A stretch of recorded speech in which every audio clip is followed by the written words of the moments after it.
World No Tobacco Day protecting children from tobacco.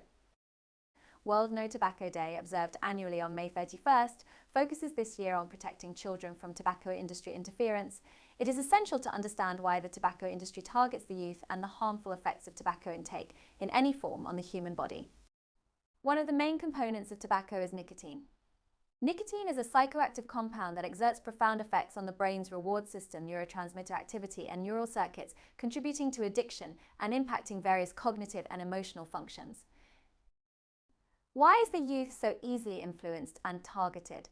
During adolescence, part of the brain responsible for decision-making and impulse control, the prefrontal cortex, is still undergoing development. This developmental stage makes young individuals susceptible to risk-taking behaviors concerning their health and safety. This includes the usage of nicotine and other substances.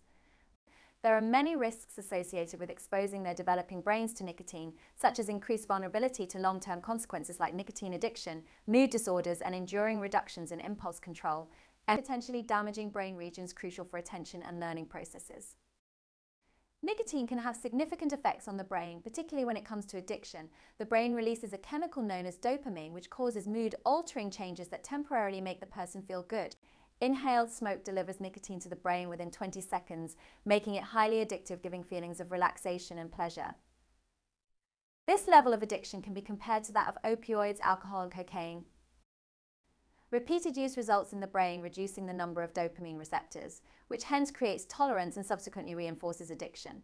Furthermore, nicotine affects various neurotransmitters, impacting mood regulation, cognitive function, and attention span.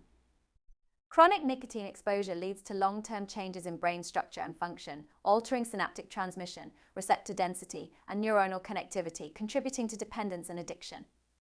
A drop in nicotine levels leads to withdrawal symptoms such as irritability, anxiety, restlessness, difficulty concentrating, increased appetite, and leading to consequent nicotine cravings, which can make quitting quite a challenging task. The tobacco industry utilizes behavioral science research to market tobacco to the youth through various strategies, such as digital marketing, which intensifies exposure to tobacco advertisements through multiple channels more than traditional marketing. The tobacco industry employs various tactics to target youth despite regulations aimed at preventing such practices.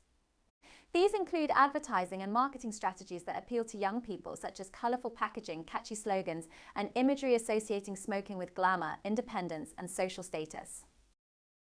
Product placement in movies, TV shows, and music videos which normalize smoking, making it seem desirable to young audiences.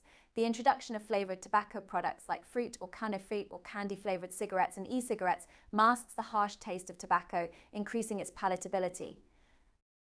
Tobacco companies also leverage social media platforms and influencers to reach young audiences through sponsored content and partnerships with famous personalities. This includes sponsorship of events, such as music concerts and sporting events. Increases brand visibility and associates tobacco products with activities that appeal to young people. Offering discounts, coupons, and promotional giveaways makes tobacco products more accessible and appealing to young consumers with limited disposable income. Despite increasing scrutiny and regulations in many countries, the tobacco industry continues to adapt its marketing strategies to reach young people, often exploiting legal loopholes or operating in regions with less stringent regulations. What is the way forward? Firstly, educating parents and raising awareness amongst adolescents is incredibly important. Parents are encouraged to foster strong relationships with their children by spending quality time together and help regulate their children's electronic device usage by involving them in extracurricular or outdoor activities. When children face certain challenges, seeking help from mental health professionals such as psychiatrists and psychologists is advised to help them overcome whatever struggles they are facing. Lastly, government officials and policymakers to formulate and implement policies to monitor tobacco marketing to protect our youth further. Through this, we can create a supportive environment that promotes children's and adolescents' well-being and healthy development.